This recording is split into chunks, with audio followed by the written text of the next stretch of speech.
shut up, you listen to my monkey mouth. There's a companion when you got pun on the canoa route. Hopped in a portal and got in a fight, Elias knocked him out. Bow, Naruto fighting style. Bow, UFC he tapped out. Bow, we win, we get crowned. Monkey mouth, monkey mouth, monkey mouth, monkey mouth. All right, welcome to SUYL. My name's Elias. Let's get your name. My name is Jose Orta. All right, I do know your name is Orta, but I like everybody to introduce themselves. Right. You know, I like it to feel like it's really organic, and we want you to feel super comfortable here. And we got to talking a little bit about ourselves, and you were asking me about myself. So, so you're running for a political office right now in the great town of Taylor, Texas. Actually, it's for the great county of Williamson County. Okay, the great county of Williamson County. Right. Okay, great. Taylor is included. Yeah. So we became a suburb of Austin about 2 years ago, right? Well, I wouldn't say we were a suburb of Austin yet, but we're getting there. Yeah. If you want to talk about suburbs, Round Rock is definitely a suburb of Austin. So is Pflugerville, and Hutto became a suburb or sleeping community, an exurb. We are now an exurb of Taylor. Of Austin. Of Austin, exurb. Okay. But we will soon be a suburb. Yeah, it's coming. Taylor. Yeah. Yes. So in this political kind of realm that you're kind of traversing through, what would your kind of like political landscape look like if you were elected? Right. Well, a lot of people don't know what county commissioners do. Okay. Great. So as a county commissioner, Texas is divided up into 254 counties. Okay. Yeah. And by the state constitution, each county has a county judge and 4 county commissioners. Okay. So every single county is divided up into 4 precincts. Okay. Williamson County is precinct 4 is the largest one, and it roughly is sort of A.W. Grimes in Round Rock. Everything east of A.W. Grimes in Round Rock, and it goes up to 35. Everything east of 35. So all of the little towns of a portion of Round Rock, all of Hutto, all of Taylor, and Copeland, Granger, Bartlett, Weir, all the little sleepy Gerald, towns all over the there. little towns, Yeah. right? So it is the biggest portion of the county, and county commissioners, what they do is they provide the core services, the roads, county roads. Okay. They fund the sheriff's department. Yeah. And they fund the jail system. Yeah. The jail that's in the Williamson County Jail. Williamson County. Yeah. And public health. So Bartlett Prison closed down. Right? That's right. So we have Williamson County, and I'm assuming that there's other private organizations that you don't control, so like CCA and other ones like that. Core Civics, Taylor, the detention facilities. Yeah. So y'all guys don't particularally have any kind of like. We don't. Yeah, because that's not state run, or that's it's not run by. It's not run by the county. By the county. But there might be occasional use of these facilities. Yeah. And at one time, Core Civic, at that time was called Correctional Corporations of America. CCA. They had they were getting federal funding, but it was being funneled through the county. Yeah. And that's a lot of things that people don't understand. Sometimes the federal system will funnel money down to the state, but it goes through the county. Yeah. And county commissioners have a say in how that money is spent. You're essentially divvying up it accordingly to what you find necessary to propagate happy citizens. Right. And a good example of that was because of COVID. Yeah. All of the COVID money, which was ARPA money, CARE funds, all of that came through the county. It was the county's sort of like so the county responsibility to divvy it up correctly. Right. So essentially, any of your PPP loans, or is that more of like medical side of it? Like what was their idea of like? That was part of the money. It went through the health department. It went through the city. Through the city. So we just encountered kind of like a small tornado. That's right, in Gerald. So is that something that the county commissioner would have any kind of like let's get some money flowing to correct the damage that's occurred. Exactly. The first thing that has to be done is the county judge has to declare an emergency. A state of emergency. Right. Which Judge Gravel did that Monday night. Yeah. And then of course that sets the entire county system into gear. It's setting the wheels in motion. Right. They open up the emergency response team. They go and then make sure that everyone is okay. Thankfully, there was no loss of life. Yeah, there was no loss of life. And what did happen was there were about 3 dozen homes that got some wind damage, and one of our fire stations actually their doors were blown out. The entire roof came out. So they're actually, this is a good point. They're asking anybody that had any damage because of the wind and the tornado that went through Gerald to let the county know and to give them an estimate. Yeah. Because there's a certain threshold before the county can ask the state to call it a state emergency. So it's essentially like it's moving the decimal point accordingly to what Right. And it's so weird because this is the 3rd tornado that's gone through Gerald in the last year. And from what I heard now, whether this is true or not, it's Dynamic Imaging or whatever the company that Walt Disney or Disney Corp owns is going to build near Gerald, which is. Yes, that I don't know. No, I don't know either. So this is me talking out of school, but that's definitely one of those that they better. Yeah, there is a lot of talk about these corporations that are coming this way. Whether it's Google, Tesla's already here. Yeah. And Samsung's coming. Samsung's coming, and Tesla they're gonna have a foothold here as well. Yeah. A lot of their completed vehicles. They're right there on County Road 101. I think people tend to forget that Texas has had a lot of their Texas and Mexico have a lot to do with the car car building. Absolutely. I think even El Paso has some stuff to do with it. Right. So like you'll find that Texas is what, the 3rd or 4th largest economy. So I mean so you essentially with an ever changing landscape. The changing landscape also has a foothold in ever-changing abilities to grow with growth of money. And absolutely, and a lot of people don't realize Texas has the largest amount of railroad tracks. I believe it. Of the entire United States. I mean, because if you think about it, Texas Rangers have been used for things that have nothing to do with the state of Texas. So you imagine that back in the settling times. Whenever we were when the westward expansion was happening, and Texas was one of the states that was kind of being utilized as like I guess kind of a layover, right? Right.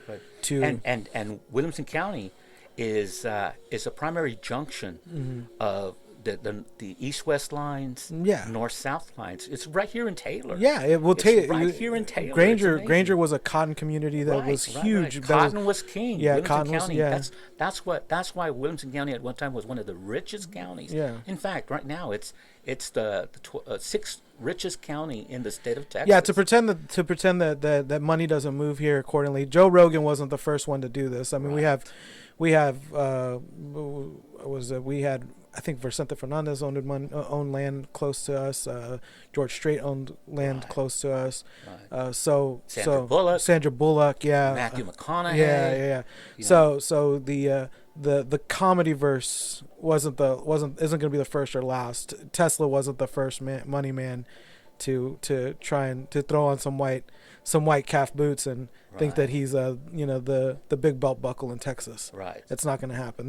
There's cowmen here that probably have more money than Tesla. Yeah. And I think that it's funny. I worked in a liquor store for 7.5 years, and when we had a couple of these transplants that were coming through, they didn't know how much these cowboys were making, so they assumed that they could kind of like that they just didn't know. They didn't know that these guys were essentially right up there with the tippy top of the rest of them. Right. It's just that they come in with dusty boots and tattered pants, and they're working all day. They don't carry themselves as someone with I guess a big billfold.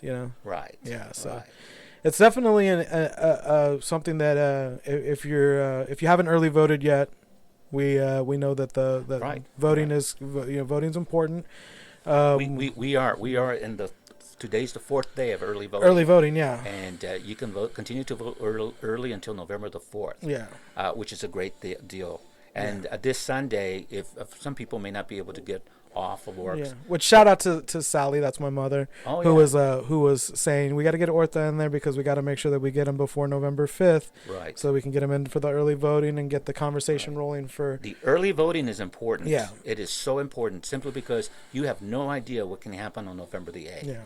Yeah. And 9 times out of 10, the person that leads after early voting will normally take the race. Yeah. And that's why I encourage everyone to vote early.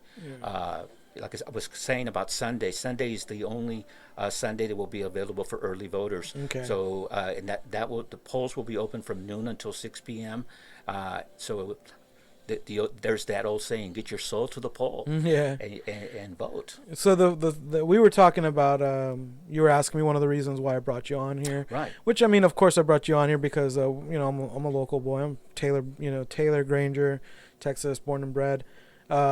But one of the things that I was saying is I'm a non-speaking Latino, and so Hispanic Heritage Month I think ends like November 8th, It ended October 15th. October 15th. I'm sorry, Right. I thought it ran through November. That might have been my bad. No, that's no, my but bad. it ended October 15th. Okay, see, I thought it ran through November, so I thought maybe I was confusing it with Dios de los Muertos to kind of coincide with it, which is my bad. But so as a non-speaking Latino, one of the things that I wanted people to know is that, like you said, we're part of the crowd. Like Absolutely. we're part of rich heritage and as well, because I'm a Texican, and Right. So a lot of my lineage is 7 to 8 generations in Texas, not really in Mexico. Right. So you're definitely, you said that you similar in that dynamic of Right. I don't particularly know if you don't speak Spanish, but also kind of like more of a Western culture sensibility than like kind of we're done. Right. Yeah. When I was growing up, I mean, I was born in Lubbock. Yeah. So I was born in the Panhandle, but my connection to Williamson County is deep. Yeah. My father's father, my grandfather, came to Williamson County in 1916. He arrived here because of the Mexican Revolution. Okay. And if you want to talk about the history of immigration and Texas, I mean, there's 3 stages. The second big stage, of course, is when Texas revolted from Mexico, the Texas Revolution. Yeah. And Texas basically left the Mexican Union. Yeah. And became its own country for a little bit, and then of course joined. Yeah, if you ever get a chance and you're not from Texas and you go to the Alamo. To the Alamo, you'll get to see the Texas money. You'll get to see a lot of rich Texas culture. Yeah, the bad thing though for that one is in high school or in schools we are taught that the Texicans left Mexico because they wanted freedom. And it's not the full story. Yeah. They wanted slavery. The Alamo was fought because Mexico had abolished slavery in 1821, and they were the Texicans refused to free their slaves. And so, well, if Cotton's king, Cotton was king. If Cotton's king, right. And a lot of people tend to forget that it wasn't just it was a hodgepodge. It's a labor intensive product. But it was a hodgepodge of immigrants. It wasn't just solely African Americans out there. There was Hispanics. There was probably people. There was immigrants of all. So because we're talking about Texas, so I'm assuming that. But I wouldn't necessarily call African Americans immigrants. They were slaves. Well, slaves, but you know what I'm talking about. Hispanics being the immigrants, right? Working alongside with slavery. Oh, yes, you know what I'm talking about. Yes. So the it was Indios. The Indios that were here. Yeah. The Indios were treated just as bad. Well, they were stripped of an entire culture exactly, and forced to join. And one of the reasons why they brought slaves in was because of all of the deaths that were occurring to the indigenous people here. Yeah. Williamson County did a cleansing of the indigenous peoples. I mean, if it wasn't even just a physical cleansing, which is horrible to say, it was also a spiritual cleansing. It was a spiritual, but it was also a physical. Yeah, cleansing. but I'm just saying, as terrible as a physical cleansing is to lose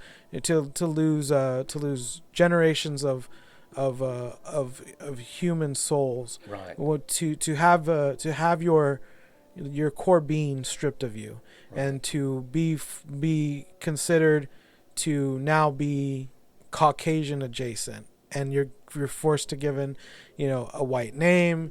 You're forced to join a maybe a Catholic or Protestant church, and you're forced to wear clothing that is not your culture. It's a spiritual death, a spiritual prison. Is very, I imagine, very taxing on the to be one with nature, and to literally understand that, I forget what like who said it, but the owning of land was like the start of like owning land or having like property. That was part of the it's the death of another industry. The starting of industry is the death of another culture.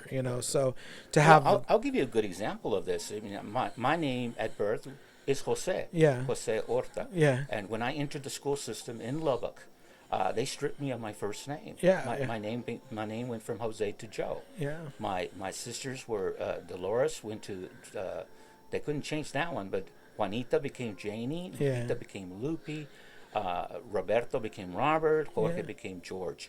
Even my name Elias, I don't think it's Elias. It's not. What well, I mean, it's not in that inflection. Do you know what Elias. I mean? It's Elias. It's not Elias. The inflection is different, and even that is an important. It's important to understand that even that. Oh, absolutely. Absolutely. Is something that they subtly take away from. I mean, my grandmother was teased about eating stuff that came into a taco. And now it's like one of the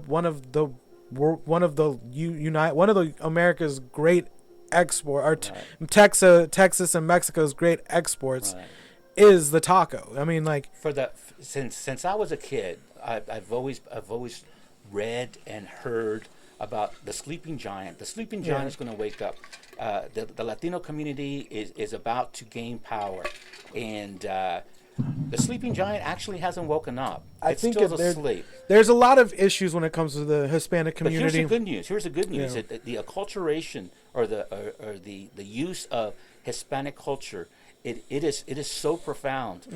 This today, salsa is now the leading, it's a condiment. The condiment. It has surpassed ketchup and surpassed mustard. I mean, think about where Hot Ones is. Hot Ones is one of the hottest shows on YouTube, and a lot of that stuff is hot sauce and these really spicy foods. Day of the Dead. Day of the Dead is another prime example. We didn't celebrate it when we were growing up. When I started working in social justice movement in the 90s. We started utilizing Day of the Dead to try to get the community to recognize all of the deaths that were happening because of violence and because of HIV in the Latino community, and because of what was going on in the civil wars in Central America. And we were trying to incorporate Day of the Dead to talk about death and dying in the Latino community. And then this was in the early 90s, and now here we are. And you see HEB selling, sugar skulls. Yeah, sugar skulls and ceramics. The Barbie has a Ken and Barbie. Well, let's just call it. What is it? Mattel, I guess, or whatever. The company that sells has a Barbie doll that's Diaz de la Muertes, and a Ken doll that's in the style. Disney created this wonderful. Oh yeah, it was a great cartoon. It was so well. Encanto was definitely one of those that the antagonist was very Hispanic. It was definitely to have secrets as the villain instead of a person as a villain. It wasn't essentially that she was the bad person. It was the secrets that and then that's an important thing to kind of hold, that it's not so much the person that's bad, it's the secrets. It's the secrets that kind of, the cancerous secrets that permeated an entire family. And then you couldn't be mad at the grandmother because she wasn't exactly a bad person.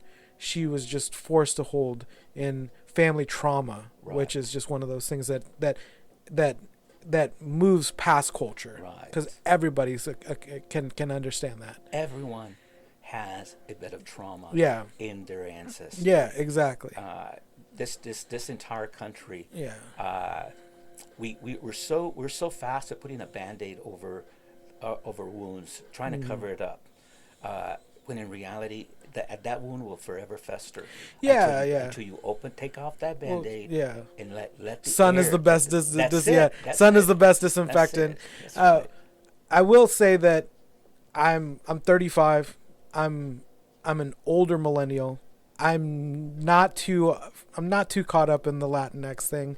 I feel like Latinx has kind of backfired on the inclusion, but it also could just be that I'm a bit out of the loop on that. Yeah, well, I'll be quite honest. I'm a little perplexed on that, because for the longest time, in the 90s, in the late 80s, early 90s, we were trying to become more inclusive. So instead of saying Mexican American or Chicano, which is what I grew up with, we started. I feel like the Chicano culture came out of the 70s. Yeah, and that came out of like California, right? Yes, That was kind of like but, La Raza. but La Raza Unida movement was born in Texas. Yeah, I was born in Texas. Right. Okay, well, see, you're teaching me something, because I always thought LULAC, which is I was president of LULAC, came out of Texas. Yeah, that's beautiful. See, I didn't. All of that. The idea of Chicano liberation and Mexican Americans, taking on, the power structure, and realizing that we had no power. Yeah. We had no power. Was a direct product of the Chicano movement. Yeah. But in the 80s, we started moving to be more inclusive, to include the New Yorkers, the people from New York, the Puerto Ricans, the Haitian community, the Dominican community, the Cubans, and of course everybody that was coming in. It is a strange case, and it's not only found in the Hispanic community, but it is a strange case in the community of South America, the divide between Puerto Ricans, absolutely, El Salvadorians, which is where we started using the word Latino. Latino, Latina. Yeah. So that we were trying to be a little bit more inclusive, and it worked for a while. But then people started saying, okay, Latinos don't represent me as an individual. So it started becoming, it's sort of like the LGBT movement. Yeah, I have a big, also maybe a product of my age. I've talked about this on other podcasts. I don't particularly need to see myself in pre-existing culture, so I don't need Superman to be Hispanic. I don't need. I don't need. I'm trying to think of his name. He's another Marvel character, but now he's Hispanic. He's a Ghost Rider. I don't need Ghost Rider to be Hispanic or Chicano or Latino. I would prefer something like that happened where they kind of built up a character that was like a luchador, and he had his own.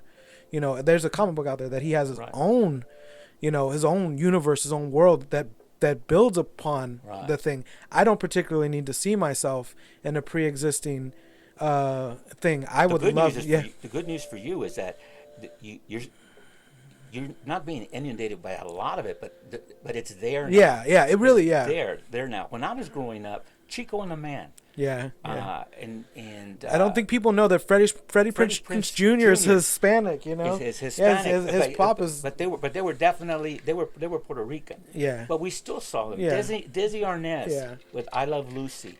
Because they were major reruns. I'm not a huge fan of him, but props to George Lopez for kind of getting the Hispanic culture recognized for being just like everybody else. Right.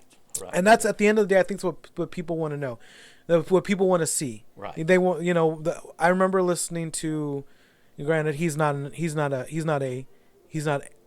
longer holds the same shine as he used to, but the thing that was important for Black culture was to see Bill Cosby and his wife living a normal life. Right. That's the Huxtables. The Huxtables. It was important for them to just live a normal life. Right. It wasn't ultra poverty. There wasn't a catchy.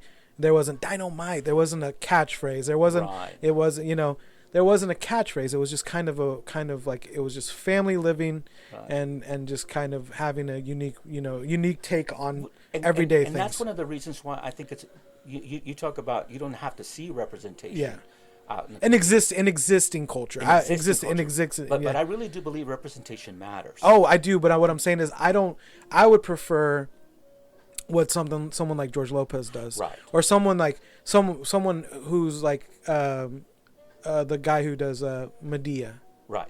where he takes influences from his own culture, and he was able to build a company, I think in Atlanta, Right. that's like the Mediaverse. You know, Right, he literally propped up his culture, propped up his people by building a whole universe around it. I mean, which we do have some semblance of that. There's not a lot in the Latino culture. I wish there was more, Right. but I would love to see something like that. Like I think we had it a lot. We had it in the '70s. I got a Cheech and Chong, Yeah. I got a Cheech and Chong wallet. Yeah. You know, Cheech Marin And today, even though she's passed away now, but the Selena's. That's is what I was still- gonna bring up it's too as still well. So prevalent. Yeah. And she has become a sort of a She's an Marilyn icon. Monroe. She's an icon. She's an icon. For the Latino community. Well, the great thing is that because she's also a part of us, Right. which is she sang in Spanish, but she didn't really speak Spanish. didn't I'm sure speak Spanish, right. she picked it up along the way because it's kind of hard not to. Well, If you're I mean, if you're singing in Spanish, I'm sure it's pretty hard not to. It is sort of funny because you talk about I spoke Spanish. Yeah. But so I took Spanish in high school thinking I was going to ace the class, and now I got a C. Yeah. And that's sort of like the ongoing deal. Proper Spanish Right, versus right. the slang that's Yeah, introduced. And so I spoke Tex-Mex. Yeah. It's a dialect of Yeah. Spanish. It's not. It's its own dialect. Oh yeah, it is. It really yeah. is Yeah. because we Angloize, we Englishified lots of Spanish words. And the reason I found that out was Yeah. because of the fact that I joined the military. I was in the Air Force, and I was stationed in Madrid, in Spain. Yeah. And I was called. I mean, the Spanish, of course, Spain Spanish is totally different than Mexican Spanish. Yeah. But the funny thing is, I would be ridiculed by the Spanish. Yeah. And I would be ridiculed by the Puerto Ricans, and I would be ridiculed by the Mexicans for my Spanish. And it was, but I am very proud of my Tex-Mex, Pocho speaking Spanish. Isn't it a beautiful thing to take something as an existing language and kind of terrorverse it, or like introduce it and make it into your own? It's a beautiful thing. English is the prime example of that. English has taken every single language from around the world and has made it its own. Yeah. That is why America is such a great country. Yeah. Because of the fact that it is accepting of all cultures and of all people. It's supposed to be. Well, I mean, the of thing all is, cultures and all people. well, so But that's the strength, diversity. So many diverse people is the strong. Is that link that we have that makes us a great country. I think that if you spot a blue car, you're gonna see a blue car every day. You're gonna see a blue car as if you spot one blue car, you're gonna see a blue car that entire day. Right. If you take a long enough look, you'll spot inherent racism that is it's a hard thing to get rid of. Right. But I also think that there's a culture that has a lot of issues of not letting it get to them a little too much and not taking it with as much comedy as it should come with. Yeah, and I also sometimes comedy is the best medicine to And I'm also I'm also a person who believes in knowing thy enemy. I would prefer you be as honest as possible. Right. If you're going to tell me you don't like me strictly for me being a Hispanic, and you want my culture to not coincide with you harmoniously, to like use a bunch of $10 words here, I would prefer to know that than for you to be kind to me strictly to push a narrative where down the line I will no longer have my personal autonomy. I would prefer it to be out in the open than for you to wear a badge, like to wear, Right. sheep in wolf's clothing, and to utilize who I am as a person. So there's a difference between an individual prejudicial racism Yeah. and institutional racism. Yes. Okay. I have no problem with an individual's. If you don't like me, that's fine. Yeah, right, Like you exactly. said, yeah, that's fine. I have faced that all my life. Yeah. But part of the social justice movement, which is I'm really big in, is dismantling the institutional portion of that. Yes. Simply because the power structure that was created in this community and in this country was to basically keep some people in power. Yeah. And that's one of the reasons why one of the bigger reasons that I'm running for public office. If I win this election, I will be the first Latino to ever serve as county commissioner. And as much as people don't like DeSantis, if he runs as a hard Republican, he is going to be the first person of an immigrant family, the first Latino to maybe win the presidency. Now, you may not align with his beliefs. I don't align with DeSantis. I'm not. Yeah, you may not align with his beliefs, but it's opening the door for people, Latinos, that do align with your sensibility. I mean, take a look at what's going on in the United Kingdom. Mm-hmm. They now have the first person of color prime minister in Great Britain. Yeah. And he's a staunch conservative. Yeah. And while I recognize and celebrate the fact that the Indian community has somebody who now is the prime minister of Great Britain. I don't believe in his conservative values. Talk about the snake eating its own tail on that one, because you have Britain's what I forget what they call that. It's also an expansion, but when Britain was moving through India and then to Africa, and it basically said the sun will never set on the British Empire. The British Empire. Yeah. And I mean, talk about a snake eating its own tail. It's the colonialism. Thank colonialism. you. Yeah, colonialism. And the same thing is going on with the United States. Yeah. A lot of people hate the browning of America, but they fail to realize that the United States created this in 1845 when they invaded Mexico and took half of its territory. Yeah. So if you just take a look at the demographics of the United States and you look and see where all of the Mexican Americans are, or the people, you'll see that they are living in the areas that at one time were part of Mexico. Do you personally feel like your personal beliefs don't exactly align with a lot of mainstream Hispanics? Because you find a lot of Hispanics to be more conservative, have conservative values. I don't believe that the majority of Hispanics are conservative. I believe that the majority of Hispanics have been basically under or disenfranchised from society. They are basically parroting what they have been taught. Okay. So what in American history, our history is not taught as honestly as it should be. Yeah. And we glaze over the Mexican-American War. Yeah. We call it Manifest Destiny. Which Manifest Destiny was actually only mentioned once. If you actually learn about what Manifest Destiny was, when they were doing the Western expansion and they were moving west, it was an article written in one of the few newspapers back then, one of the Posts, right? And Manifest Destiny was essentially called as the colonial white people God-given right to take land from the natives. Right. God endowed them, the colonialists or the Protestants or whatever you want to call them, the white Anglo-Saxon Protestants to move west and take this land, but it was only mentioned once. Right. Well, essentially, what was happening is that the federal government, and I'm not teaching you anything, you're going to teach me something and correct me, was basically saying we're giving you this land, we're giving it to you like pennies on the dollar, because we need you on this land so that it can be claimed as America.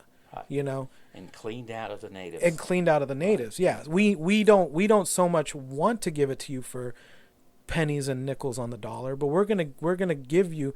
I mean, when you watch something like McClintock or John Wayne was literally saying the quiet parts out loud. Right. He would say, my father was given this for pittance, and I want to keep it in our name. Right. You know, Right. that to me, as much as I love Westerns, that's a positive thing for white culture. It's not a Right. positive Yeah, thing. the Oklahoma land rush, Yeah. or all of these things, they weren't done to the benefit of all Americans. They were done to the benefits of the white Anglo-Saxon Protestants. It also helped propagate them to make sure that there was an institutional, that like they were going to be in every institution. Oh, absolutely. Absolutely. And I think the Bureau of Indian Affairs that was created to sort of, deal with what's left of the indigenous peoples of the Americas, they did a horrible job. if you were to ask if you were to ask anyone, probably millennial age, my age, I'd say probably 35 to maybe 40. If you were to ask them truly what the Trail of Tears was, Right. I don't think they'd know Right. how horrible it was. Right. Or that the fact that the first indigenous person to ever serve as a cabinet secretary for the Bureau of Indian Affairs is just this year, Yeah, or it was just last year. It's just crazy. yeah, But there's to me, history is written by the they say the winners, but it's written by the people who essentially buyed it, who paid for it. It's paid for. Right. You can say it's by the winners, but it's more of a social winner, I guess is what you would say, not so much a physical winner. And I think the United States, they wrote this history to create some sort of unity in to try to unite all these people and all of the immigrants that were coming in. But I think we are now enough. I think we're enough of a grown up adult country that we can be honest. And we can. And I think that honesty is what really offends people. Right. Honesty is the best thing you can do is be honest. The most hurtful thing you can do is be honest. Right. And hold a mirror up to this, and then let people know that, essentially, I don't want to sound like a 1980s song, but that there's a lot of people just aren't going to take it. They're just not going to take it anymore. They're gonna push back accordingly. There's going to be pushback. And you can't tell me that we have to recite the Pledge of Allegiance where we talk about liberty and justice for all and not mean it. Yeah. We need to practice what we preach. I think people spout off statistics without knowing how important it is to know that the statistics were cut up in ways to make it so that these statistics can negatively affect the thing. So it's easy to spout off statistics to make your argument seem null and void.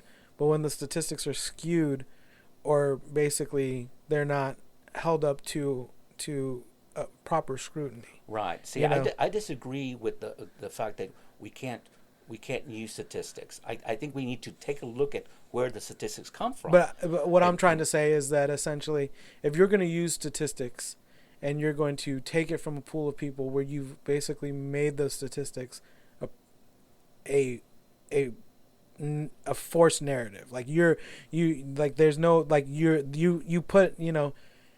put everything in one round circle, and it takes up the entire pie. That statistic isn't gonna work well, because you're not allowing there to be integration. You're not allowing these things to move forward. So you're pulling from statistics that are kind of skewed. But continue to move forward. I think that when we start, sort of tabulating the data, we all have to agree what's the data that we're going to be tabulating. Yeah. And I think that's where you're coming from. Yeah. The fact that sometimes they don't want to tabulate the correct data. Yeah, exactly. And if they don't do that, then of course we get a skewed version of what is actually happening. Yeah. The census is a great concept. I love the census. Yeah. It happens every 10 years. You go in and you count everybody. Yeah.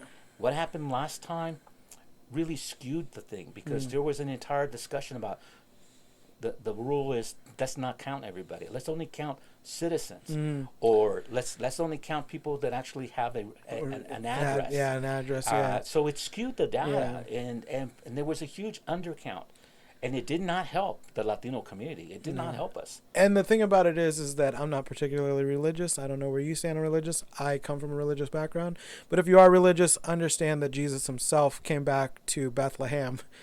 Right? To do this, do the census. Right. So if you're a person who believes in how important it is to know that you as a person count, Right. Jesus himself returned to Bethlehem to participate in the census. Right. In fact, I used that as part of my social media drive because I was part of the census committee for the county.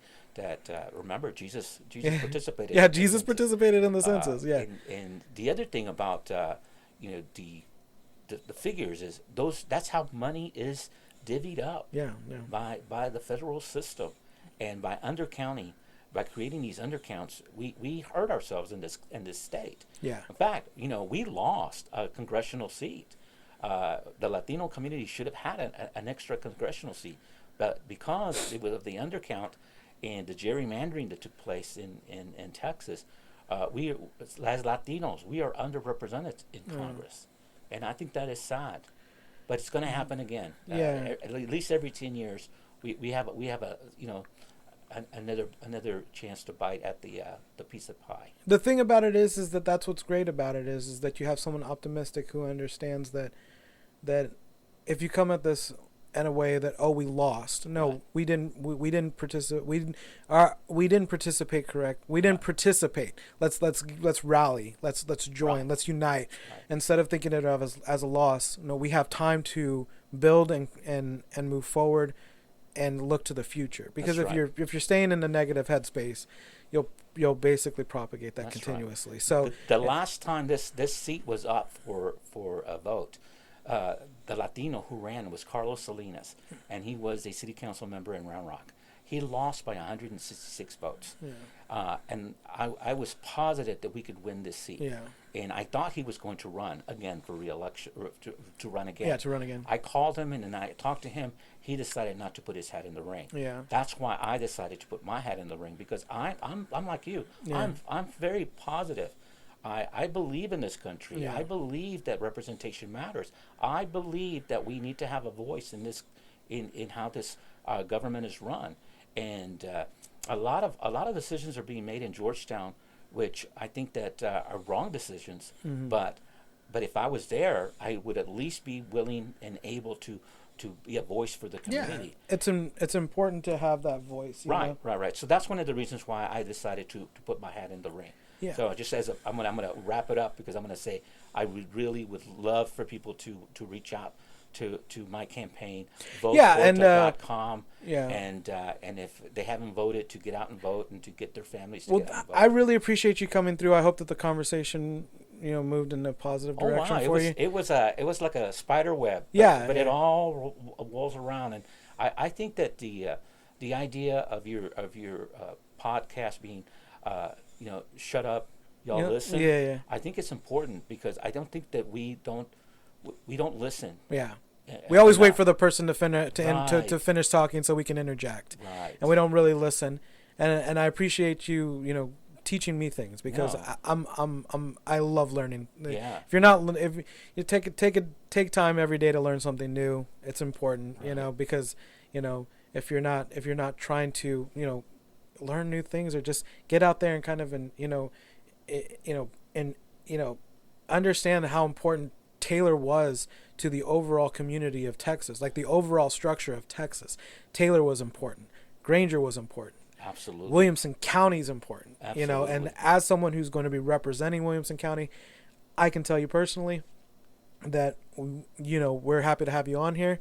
When we get out there and vote, I will make sure and give you. I'm a Democrat, so I'm a D. There's a D behind my name, so we'll definitely get out there and try and get as many people to show up to the polls. You know? Right. Yeah. And of course, I am the Democrat running. Yeah, that's what I'm saying. That's what I'm saying. I got a D behind my name. So A lot of people told me, like, Jose, why are you telling people you're a Democrat? It's like, well, this is me. This is the true, authentic self. I am over, not being as authentic as I can be. I'm too old for that now. Right, exactly. I'm at 60 years old. Yeah. I have been playing by the rules for so long. I feel as if I can now say, this is who I am. Accept me for who I am, and let's move on. And if you don't, then move out of the way, because I've got things to do. Yep.